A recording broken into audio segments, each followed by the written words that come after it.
And live from Brussels, it's ZN Live. I'm just doing that. Yes, excellent. And Daniel is live from the office. And you can see the amazing backdrop of the big ZN logo behind him. Isn't no the other Yeah. side? Other side. With Yes. a real human being Daniel. here behind. And today is an exceptional because we have the creative, fabulous team of ZN that is going to talk about some tech trends, some AI, some VR, some robots, and much, much more. And I'm going to start with the kind of breaking news we all had yesterday, which was that Threads was launched in Europe. Finally, we've been waiting to figure out what it was going to look like, what it was going to be. Of course, we immediately set up lots of accounts for ZN individually and started playing. Now, Daniel, you were very excited to see Threads coming to Europe. So how was it? How were your first moments on Threads? Well, very positive feel because, yeah, indeed, we were waiting for having Threads in Europe, and finally it arrived yesterday. Plenty of people already created their own accounts. Yeah, I'm gonna share here my screen just to show you a few things. Let me see. Yes, here it is. I think now, yeah, it is shared. Of course, people is already posting cats, which is always it's always a one-on-one on social media posting, right?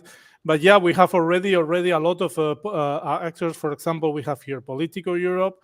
I have created my account right yesterday, and I have to say that the process of creating an account is super easy, especially you are doing it through a Instagram account. You are able to import your own bio, your own link that is coming from your Instagram account, and so on. The design of the app, I would like to focus on that. It's very minimalistic and it's very nice. I mean, really focus on the very essential things in order to start interacting with people and so on.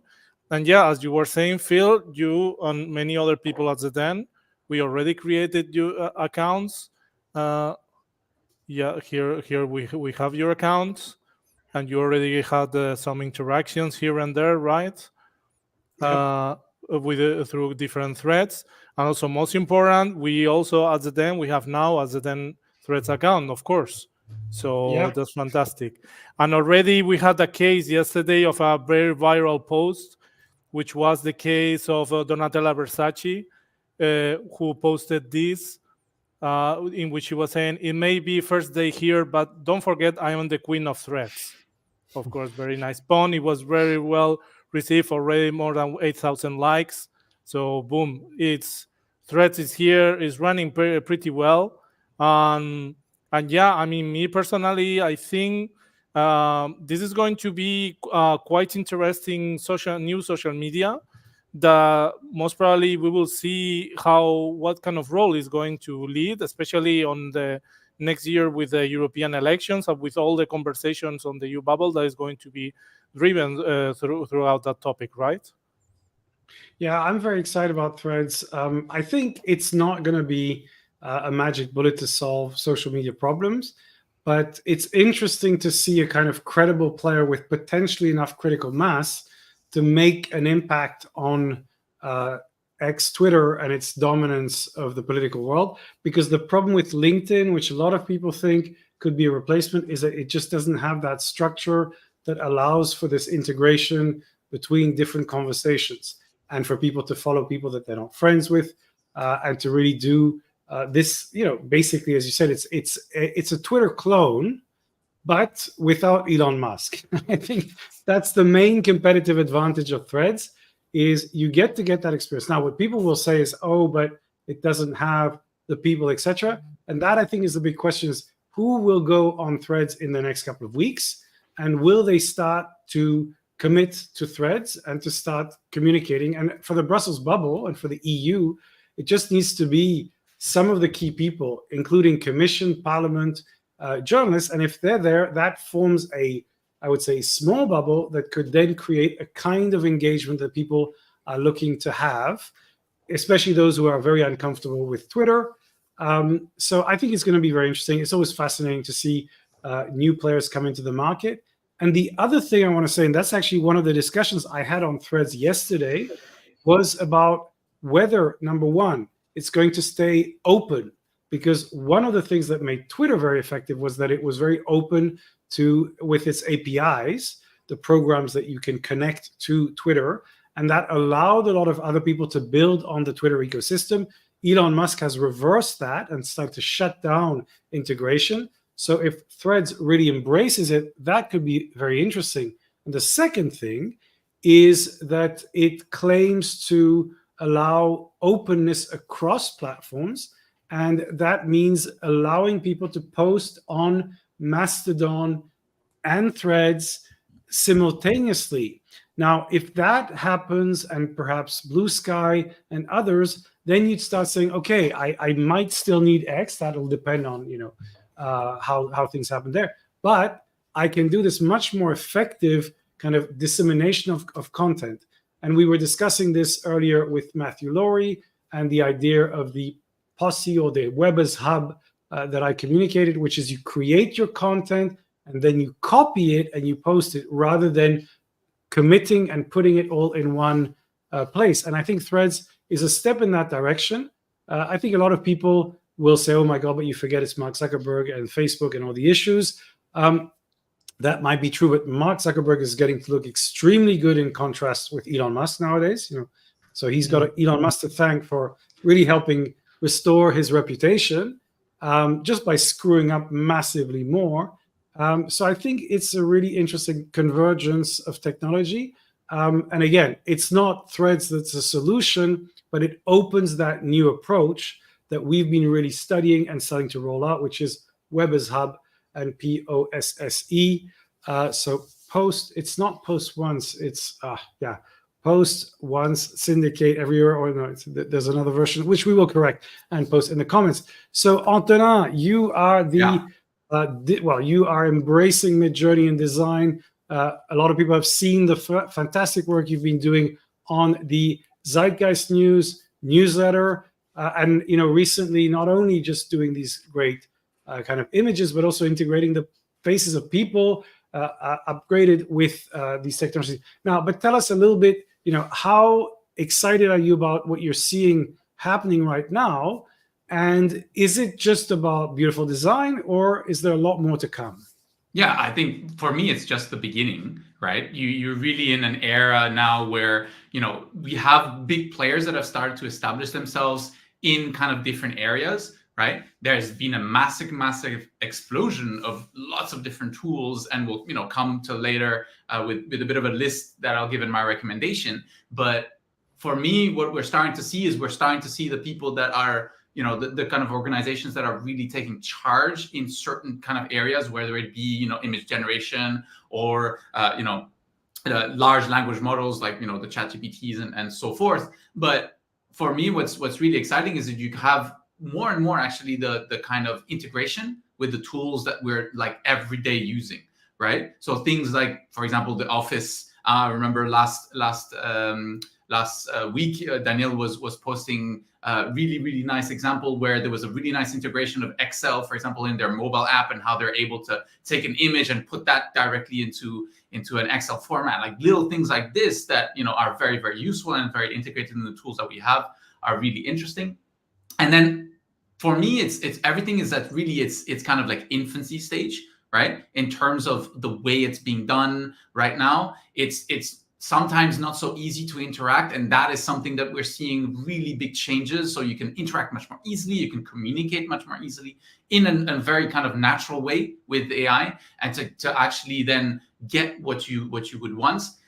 There's some really interesting examples, and I'll do a little bit of a live demo with real-time generation. So the fact of the generation being much more quick and much more efficient is going to be a big aspect that is going to be pushed further, because right now, okay, it takes a bit of a time to get the generation, just if you're talking about imagery, and now it's getting to a point where it's nearly in real time, right?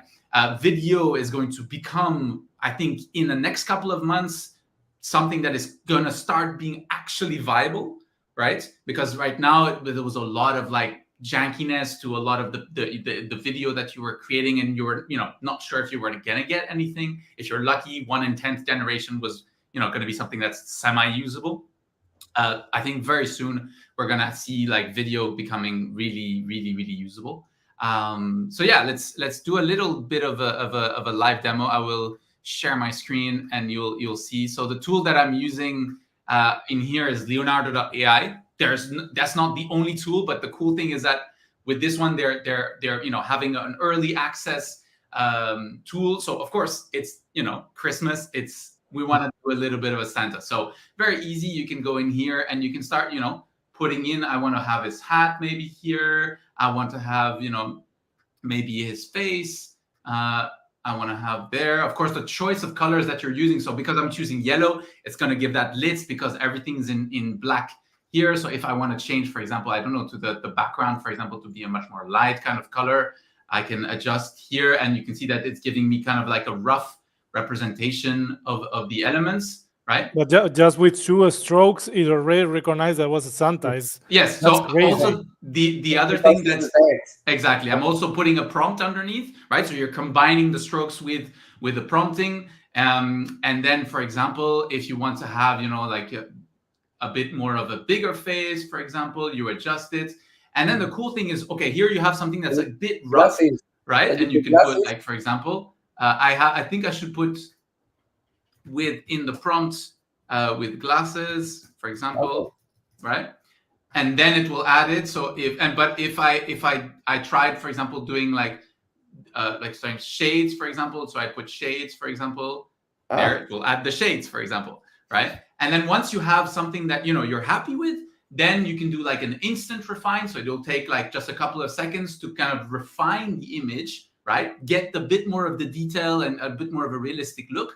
You can also do a more creative refining, but that, of course, you need to have, credits, and that's where, they will start having the payment in there. But the cool thing is that with Leonardo.ai/live canvas, I'll put the link in the chat. You can already start, creating and having fun with it. And then you can have different kind of, let's say, algorithms, right? So here we were in the cinematic one, but you could have the anime one, you could have the environments one, you could have the dynamic one. So you see each of the algorithms is going to change a little bit, but that's super exciting. And in like a matter of like a couple of seconds, you can really control the elements. So if you want to, like, for example, move around the hat of Santa, for example, then you start moving things around and it will really adapt things in real time. And then again, you would refine. So yeah, that's where things are going, and it's super exciting. I wonder now what people will do for the Christmas with this kind of tool, for example, right? Like for sending postcards or greetings. Like. Yeah, and the cool thing is that now with upscaling has become like really, really much better.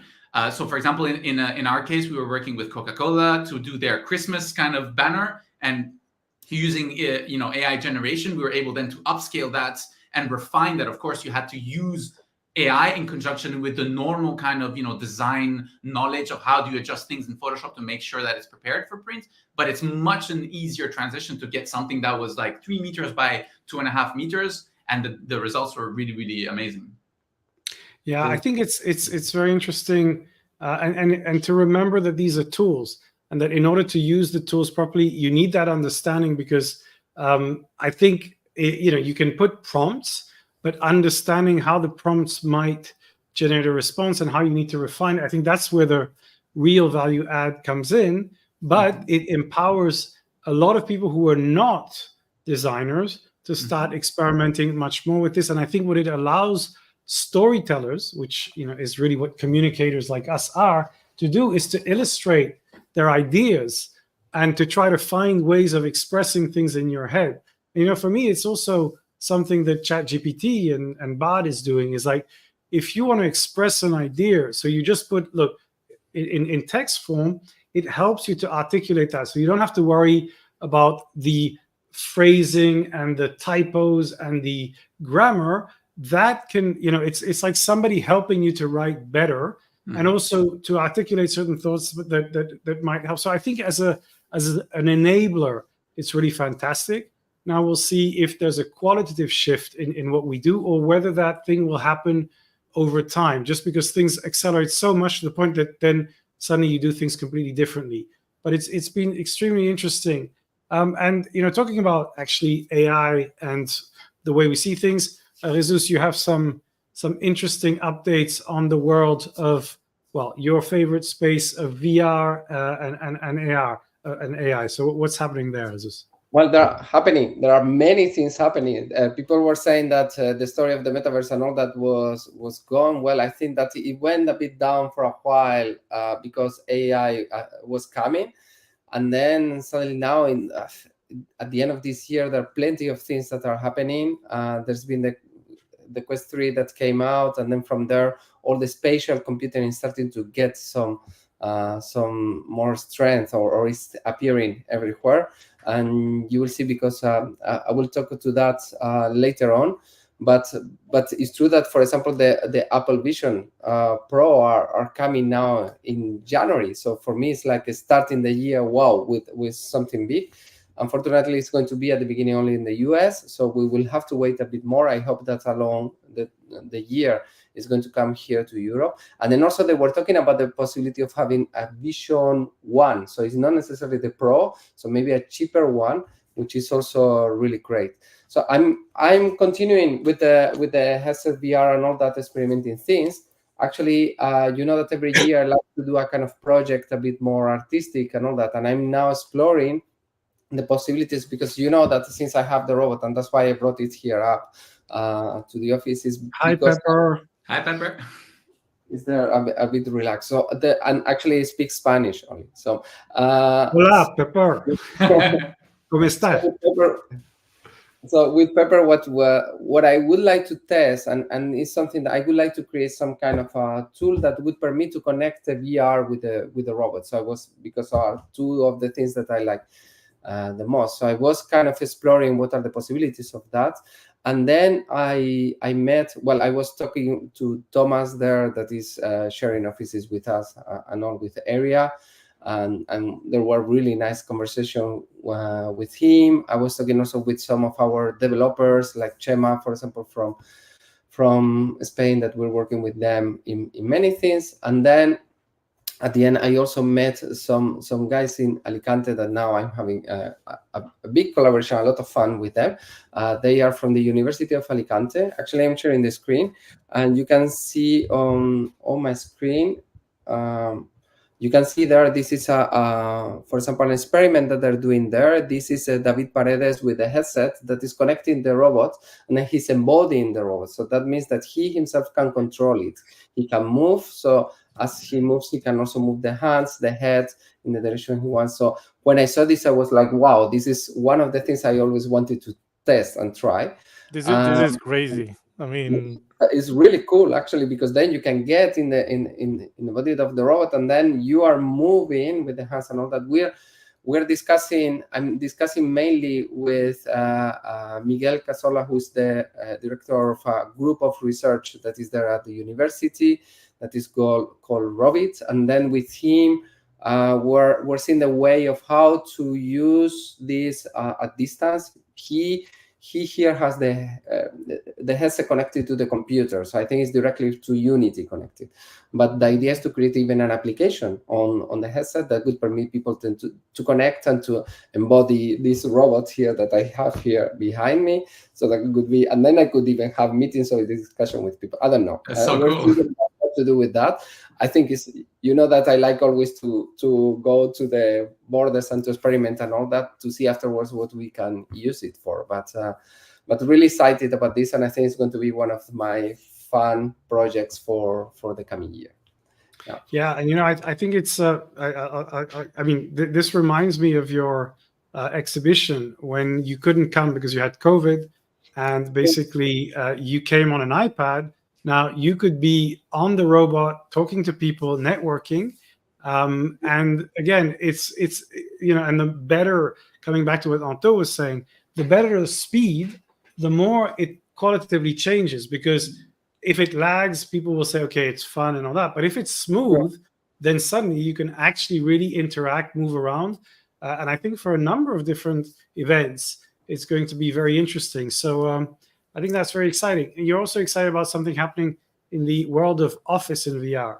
I think. Yes, actually, this is part of the recommendation. Well, before that one, actually, we have finished the first phase of the application that we're doing with the USPA. So I was talking today with Joaquin, who loves to come to Sudden Life, and I say, hey, join us maybe in several weeks. So at the beginning of the year, he will be there. So we wait for you, Joaquin.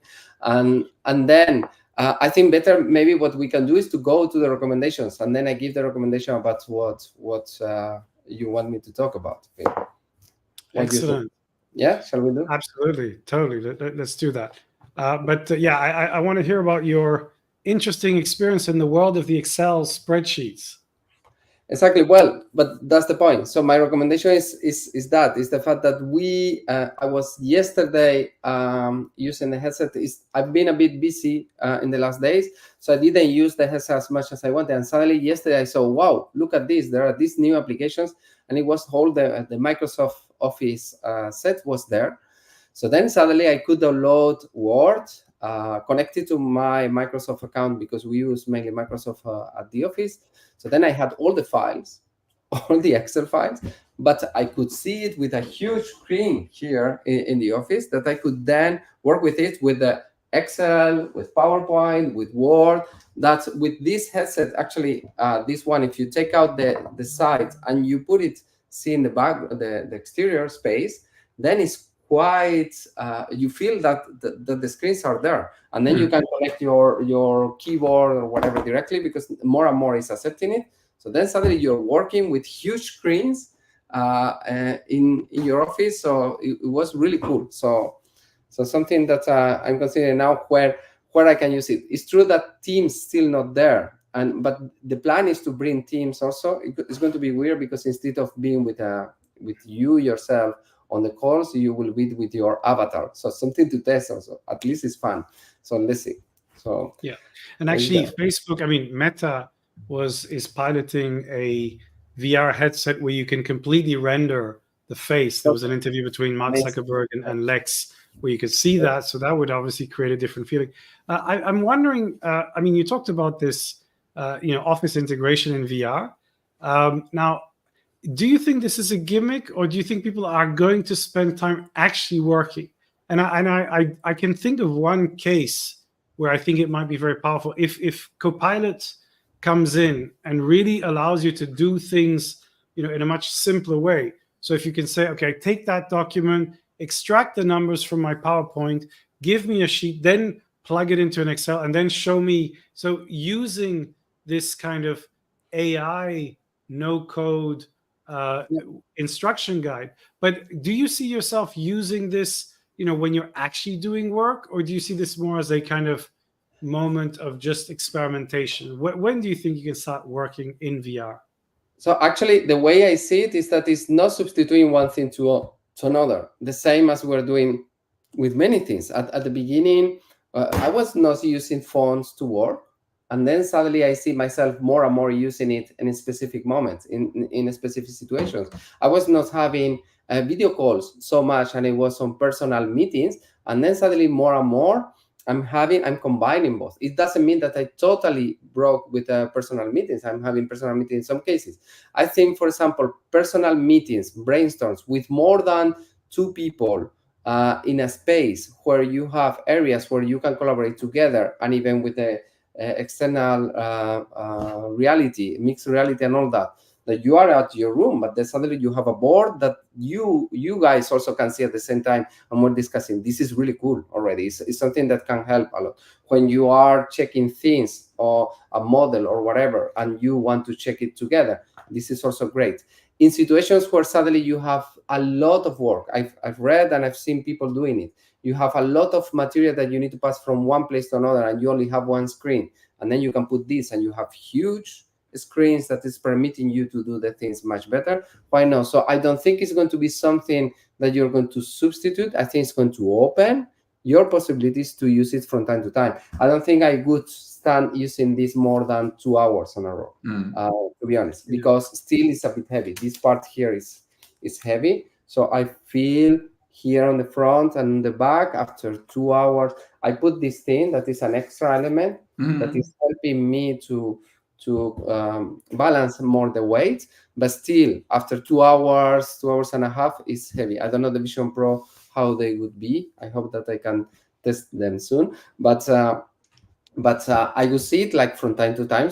I use it for specific tools. For 3D modeling, for me, it's much better. I prefer to 3D model with this that before that was a screen where it was difficult for me to understand the element. Now you just see it yourself, and it's here in reality because you see on mixed reality. So that those things I like.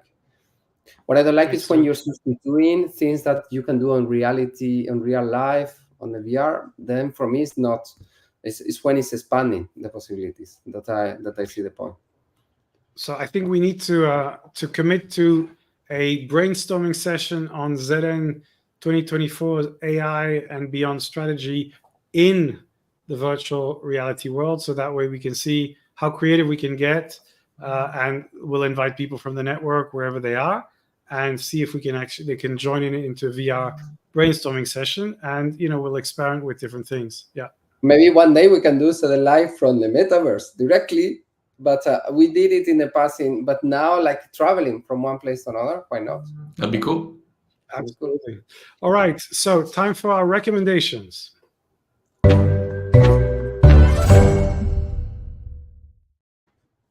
Okay, so Daniel, what are your recommendations this week for our viewers, listeners?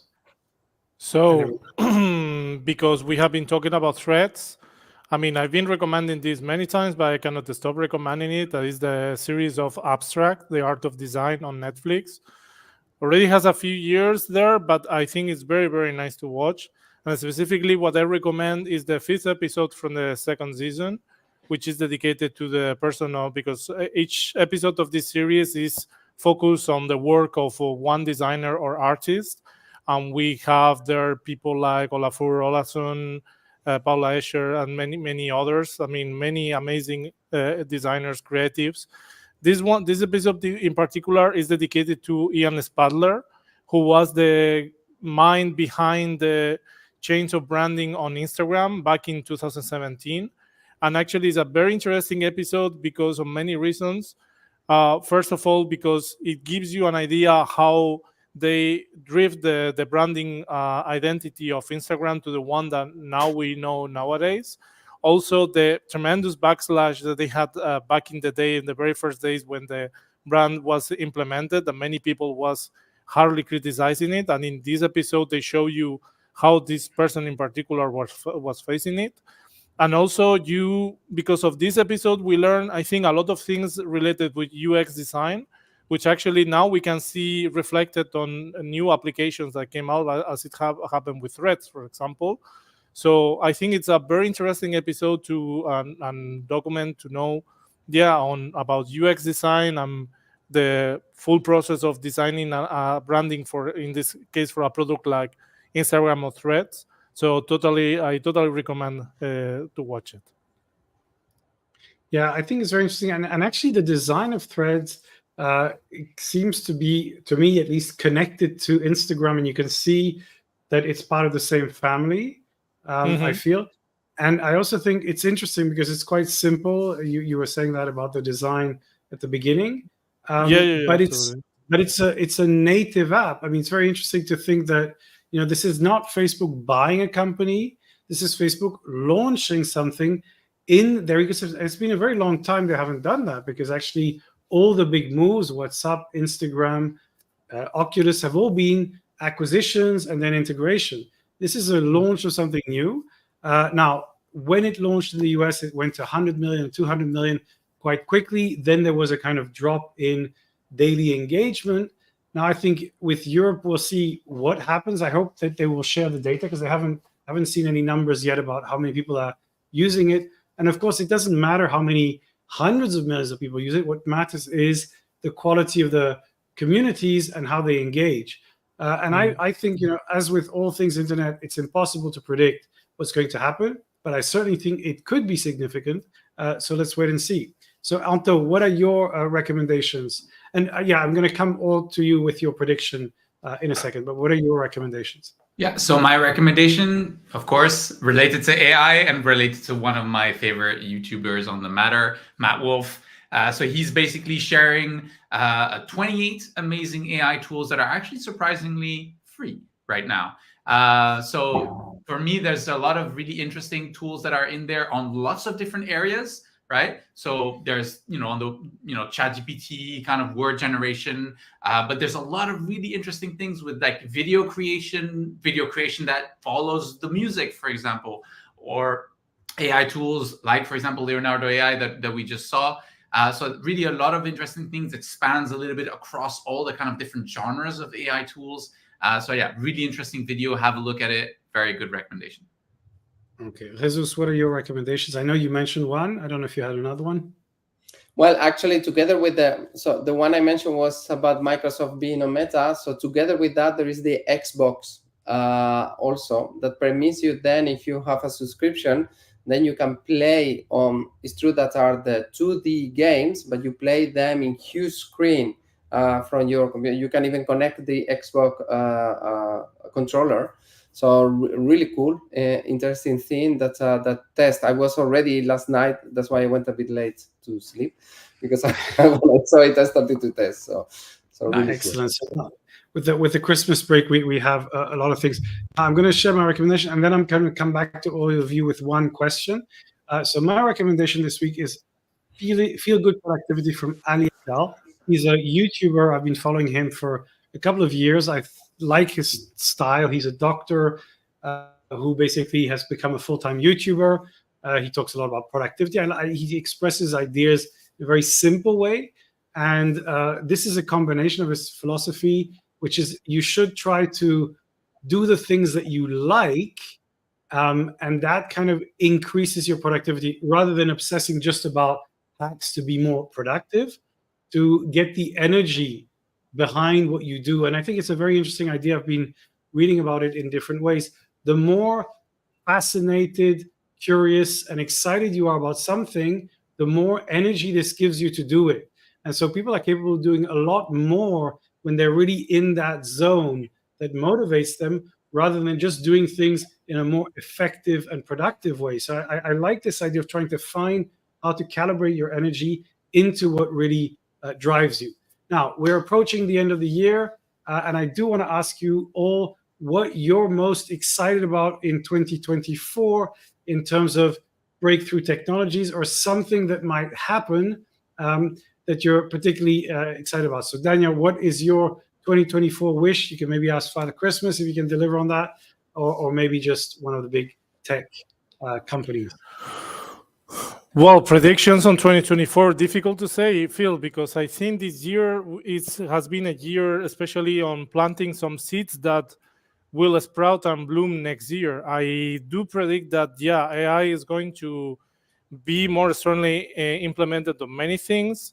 I do expect that many of the hiccups that I think the still image generation have will be solved, because this year with AI definitely has been tremendous. At the beginning of the year, we were barely able to access to many of the AI generation, image generation tools that we nowadays we are using quite in a consistent way.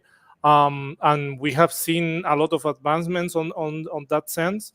Me personally, from tech side, I'm quite more excited, especially because of not only about the announcement of Threads from yesterday, also about the idea, one idea that you were mentioning before, that is the Fediverse, that is the fact of how different social media, microblogging social media platforms, as is Threads, as is Blue Sky, as is Mastodon, we are going to be able to interact between each other instead of having in separated silos. I think that is going to be, if that is going to be implemented eventually during 2024, it's going to be very interesting to see how, from social media point of view, is going and user experience is going to, what is going to happen in terms of interactions and so on. So yeah, I'm pretty excited to see what are going to be the incredible outcomes that we'll have next year. Great. I'm very, it's very cool because in the back of your screen, we can see you on ZN Live. So I think it's very meta. So, and thanks for Giordano to watch the ZN Live. But we can see each other watching ZN Live in ZN Live is quite something. I think he will react in a while because of the delay, but yes. Jesus, what is your most exciting tech breakthrough? Yeah, for me it's easy because I'm waiting for it already several months. It's the Vision Pro. I would like to see how people are reacting to that. I cannot react directly unless I go to the US, but I would love, hi Giordano. So I would love them to would like to test it and to see how is it coming or when it's coming here to Europe and all that, and to test that, and how AI with these other technologies starting to combine. Because as I agree with you, Phil, there are things like, for example, keyboards on the VR still is difficult. So how AI can help them that you don't need it anymore and you feel a bit like Iron Man, no? Like saying, do this, do that, do whatever. And that would be cool. So. Super. Yeah, actually, and I just saw the comment from Evie, and thanks for Evie for saying hello to the best creative team there is. That's you guys. Thank you, Evie, for saying that. I don't know why I wasn't getting the notification. So, Anto, what is your kind of expectation for next year, or the thing that you're most waiting for in 2024? Yeah, maybe it's a little bit connected to what you were saying, Jesus, in the presentation. I was reminded of that aspect that I don't know if it's going to be next year or not, but I don't know. I feel like at some point, because of the headsets getting like lighter and really like to the, there's some that I saw coming out that are really like 3D printed to your face and stuff. Of course, not so interchangeable, right? But they were like so much smaller. And I think maybe there's going to be a point where instead of having like a laptop, maybe that will be just your headset. Headset will be like the whole thing, and you'll just have to like go around with. Instead of going around with your laptop, you'll go around with your headset. So let's see if it happens next year. I think that's a bit premature. No, it's coming later, but to see how that is evolving would be really cool. Yeah, right. Yeah, and I think it's a combination of your phone, an iPad, the watch that allows you to do things in an easier way, a lighter way, and of course with these new technologies. I'm very excited about the election and the creativity that this unleashes, and I'm looking at it as an optimist, which is creativity doesn't always have to be driven by kind of Russian disinformation agents. It can also be a way to connect with the audience, with the electorate, and to find new ways to challenge misinformation. I mean, we could use AI to detect and counter misinformation. I think a lot of creative things will come out of the election because that's the time when people really try new things. I'm hoping that this would be a creative moment for those who want, more peaceful relationships with their neighbors, better ways of giving energy to the economy, and of course to find solutions for climate change, etc. So how can we use these amazing technological tools we have to solve problems, to find solutions and bring people together? So very much looking forward to the election creativity explosion and in a positive way. So that's all we have time for today. Thank you so much for sharing. And of course, we stay in touch online, on LinkedIn, on Threads, on Blue Sky, on Mastodon, and on our own website, because that, don't forget, is the key to 2024. Thank you very much, Daniel and Giordano, for watching. And let's see everybody else online later. Have a great weekend. Bye-bye. Bye, guys. Bye.